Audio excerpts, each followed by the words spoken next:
And this is how it ended. Let's talk about it.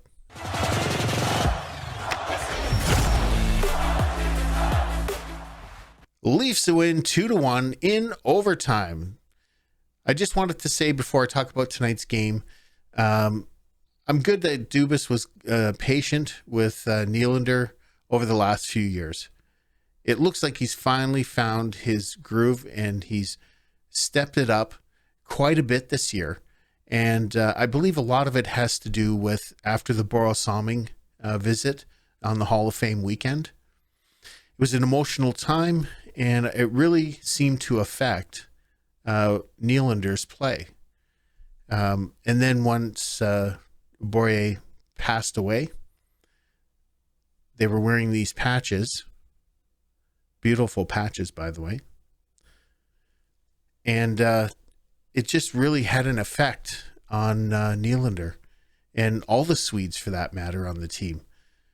They seemed to step it up and seem to find another gear, not only just in their play, but in their compete level. It was something to see. Their compete level just went to a whole new level. And tonight's overtime winner by Nylander, you never would have seen that in the past. Him getting stripped of the puck, and right away he goes back after it and competes and gets it back. Now, in the past, he wouldn't have done that. He probably just would have circled around and tried and cut it off at another point in time. He definitely would have, or even given up on the play. He wouldn't have gone back after it like he did tonight, and like I've seen him do in other games. So he's definitely improved on his compete level and become a better player for it. He's been a factor in quite a few games this year. The other thing I want to talk about is Giordano. He tied the record for the all-time NHL's shot blocking with Kris Russell at 2,044 blocked shots. That's incredible. Imagine getting in front of 100-mile-an-hour shots 2,044 times. It's just insane. So good for him for tying the record, and I'm sure next game he's going to just, shatter it for the rest of the season. He's just going to blow that record away. In the first, Samsonov started off shaky, but especially he had a bit of a scare when the Wild dumped it in, and it looked like it was going to just be a ring around. And so Samsonov was getting an early jump to go behind the net to stop it, and they decided at the last minute to shoot it on the net. And Samsonov had to stretch to get back. He missed it, but luckily it hit the post. But shortly, or a little bit time after that, Samsonov settled down and made quite a few good saves after that. The goal that was scored on Samsonov, Duhaime was behind the net and banked it in off a Yarncroak. So there's really nothing that Samsonov could have done about that. He was already up against the post. It was just a fluky goal. Later in the period, the Leafs tied it up. Giordano rung it around the boards to Nylander, who's behind the net, and he quickly passed it out to Kampf, and he roofed it, and that tied the game.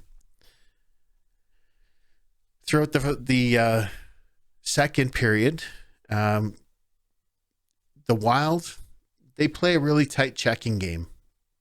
So there's limited time and space because the Wild just like to jam it up. Especially in the neutral zone, so you can't gain any momentum coming into the offensive zone. And that really, in the past, that would create a lot of problems for the Leafs in the fact that they would try and create something that just wasn't there. And then the puck would end up getting turned over. And it would be an odd man rush going the other way. And we found that out like if in the last year's playoffs, that happened more than once. But this time tonight, they just stuck with it. They were patient. They didn't try and create something that wasn't there, especially the defenders when they're in the defensive zone. If there wasn't anything there, they would just ring it. They would just make the safe play and ring it around the boards. instead of trying to do an east-west pass. The Wild had, like I said, they were good defensively. They had the neutral zone locked down. There was good sticks and good gaps that they were playing. So it was more of a boring style game, but they really, if you've seen the Wild play this year, they really limit their goals against. So that's the style that produces a low scoring game. So late in the third period, Marner with a questionable penalty, but it was a solid penalty kill for the Leafs, which sent it into overtime. And then about a minute and a half in, Nylander makes a highlight reel goal. He's behind the net in the Wild zone, and he gets the puck stripped from him. So again, his compete level is a lot higher this year. He goes and, like a dog on a bone, he goes and gets it back, steals it back, and then immediately he's on his edges. And he's just left and right, going around Matt Boldy, and then comes around, clears Gustafsson's poke check, and shoots it in between Gustafsson's arm and his glove side. It was a really good power move in tight turns. It was something to see.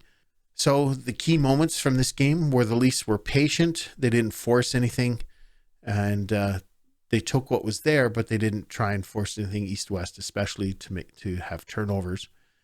They had a good, solid late penalty kill, and Giordano tying the NHL all-time record for shots blocked. So the next game that the Leafs are having, they get Saturday off, tomorrow off, and then they're playing Sunday. They're going to be playing and starting in Seattle. Until then, have a good night. Thanks for watching. If you like this video, click like and subscribe, and we'll see you in the next video.